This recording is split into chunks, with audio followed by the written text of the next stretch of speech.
यहाँ सब लोग सुना करते थे किस्से मोहब्बत के। मैं किस्सों को हकीकत में बदल बैठा तो हंगामा। Welcome to Indian fight junkie. जो भी यहाँ पहली बार आए हैं उनसे रिक्वेस्ट है कि आगे बढ़ने से पहले सब्सक्राइब करके बेल आइकन पर क्लिक कर दीजिए। ये गारंटी है कि आपका नॉलेज मेरा वीडियो देखने के बाद पहले से कम नहीं होगा, ज़्यादा ही होगा। और अगर कम होता है तो अनसब्सक्राइब भी करिएगा और कमेंट सेक्शन में गाली भी दे के जाइएगा। इसके अलावा वो लोग जो हमेशा से आते रहे हैं और अभी तक सब्सक्राइब नहीं किया है, भाई साहब सब्सक्राइब कर दो यार, है कि नहीं? क्या होता है कि उससे थोड़ा मोटिवेशन बना रहता है। हम वेगस 46 47 के बारे में कल बात कर चुके थे, पर आज फिर बात कर रहे हैं क्योंकि कुछ चीज़ें हैं जो कल कहना रह गई थी। सबसे पहली बात, मैं अभी भी मानता हूं कि मेन इवेंट जो Jack Hermansson versus Sean Strickland है वो 50-50 है, इस पर कोई शक नहीं है। लोग भलाई आपको कुछ और बताएं। दूसरी बात जो इम्पोर्टेंट जो कल रह गई थी वो ये है कि इस फाइट में शफकत रखमनाव का भी फाइट है, राइट। इसके अलावा कार्लसन हैरिस की भी फाइट है, मतलब शफकत रखमनाव वर्सेस कार्लसन हैरिस की फाइट है। आप मेन इवेंट छोड़े, को मेन इवेंट भी छोड़ सकते हैं, पर ये फाइट नहीं छोड़ना क्योंकि इसमें एक फाइटर है जिसका नाम है शफकत रखमनाव। ये फाइटर, अगर मैं सही हूं तो आगे चल के वेल्टर वेट का चैंपियन बनेगा, और ना सिर्फ वेल्टर वेट का चैंपियन बनेगा, एक दिन मिडिल वेट का भी चैंपियन बनेगा। बहुत शानदार फाइटर है। ये वैसा ही है जैसे आप जॉन जोन्स को उसकी शुरुआती 2-4 फाइटों में देख रहे हैं, है ना।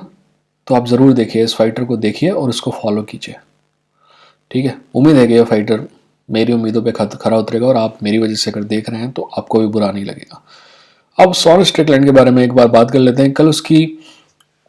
कल हम सब बात कर चुके हैं कि इसको जीतना है तो कैसे जीतना होगा और सब बारे में बात करें, पर एक बात के बारे में मैंने बात नहीं करी है जो elephant in the room kind of है, और वो ये कि शॉन स्ट्रिकलैंड पिछले कुछ दिनों में काफ़ी ऊट पटांग बातें करता हुआ देखा गया है, ठीक है। इसी बारे में बात करें ना। फॉर एग्जाम्पल मैं एक एक्सट्रीम वो देता हूँ। उसका कहना है कि अगर उसने जब जैक हरमिनसन से मिला तो बोला कि when I met him I told him that if we were in prison I could have raped him। तो इस टाइप की बकवास वो क्यों कर रहा है? देखिए, अगर कोई आदमी इस टाइप की बकवास बचपन से ही कर रहा है ना, तो हम मानेंगे कि हाँ यार ये पागल है।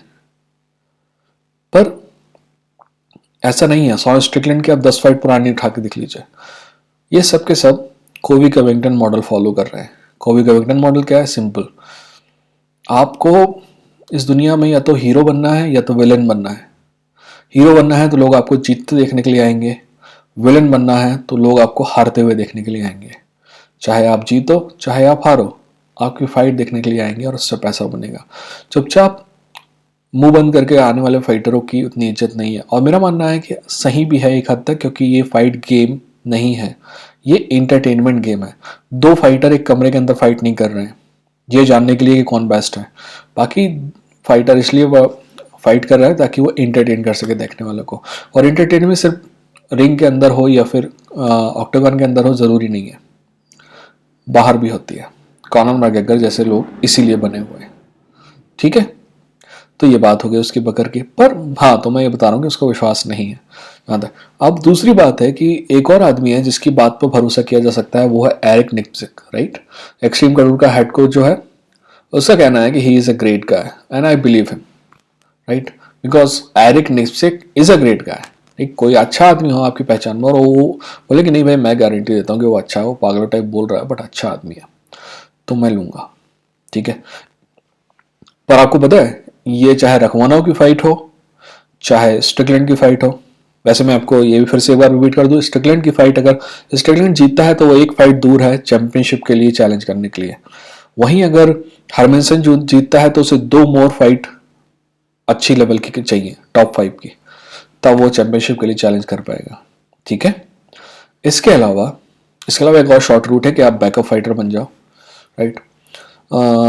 इसके अलावा इस वेगस 47 को लोग इसलिए नहीं देखेंगे कि वहाँ स्ट्रिकलैंड है या हरमिसन है या फिर भविष्य का चैंपियन शफकत रखमनाव है। वो सब इसलिए देख रहे हैं कि देखना चाहते हैं कि डेना वाइट कल आएगा कि नहीं आएगा। आएगा तो बेल्ट पहनाएगा, बेल्ट तो कल वही है ही नहीं। आएगा तो मीडिया से मुखातिब होगा कि नहीं होगा, और अगर होगा तो क्या बोलेगा। क्योंकि और पहली बात तो क्या बोलेगा, बस यही इंपॉर्टेंट है, और लोग उसी के लिए इस पे नजर आए हुए हैं। पर मेरा सवाल इससे भी आगे जाता है कि अगर कुछ बोलेगा तो क्या मीडिया उससे टफ क्वेश्चन पूछेगा? क्योंकि यूएफसी के अंदर वाला जो मीडिया है मोस्टली वो कुत्ते से भी ज़्यादा वफादार है। ये क्यों है, इसके लिए कभी हम बात करेंगे। हमारे देश में भी इसके कई एग्जाम्पल मिलते हैं वफादार मीडिया के। तो इस बारे में हम बात करेंगे कि चिलिंग इफेक्ट क्या होता है और मीडिया कंट्रोल कैसे किया जाता है। ठीक है ना, जिसको कहते हैं ना कि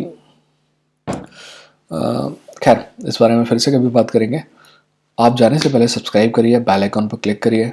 उम्मीद है कि आप अगर पहली बार देख रहे हैं तो आपको वीडियो ठीक ठाक लगा होगा, नहीं भी लगा हो तो सब्सक्राइब करिए, मैं आपको निराश नहीं करूँगा। ठीक है, और बताइए कमेंट सेक्शन में कि क्या कैसा चल रहा है आपकी ज़िंदगी में। मेरी ज़िंदगी बहुत ख़राब चल रही है, बट आपके सामने कैमरे में आता हूँ तो थोड़ा अच्छा लगता है, ऐसा लगता है कि किसी से कुछ शेयर कर रहा हूँ। ठीक है, अंत में एक बार फिर से कि यहाँ सब लोग सुना करते थे किस्से मोहब्बत के, मैं किस्सों को हकीकत में बदल बैठा था हंगामा। शेयर कीजिए, सब्सक्राइब कीजिए, लाइक करिए, कमेंट कीजिए। ठीक है।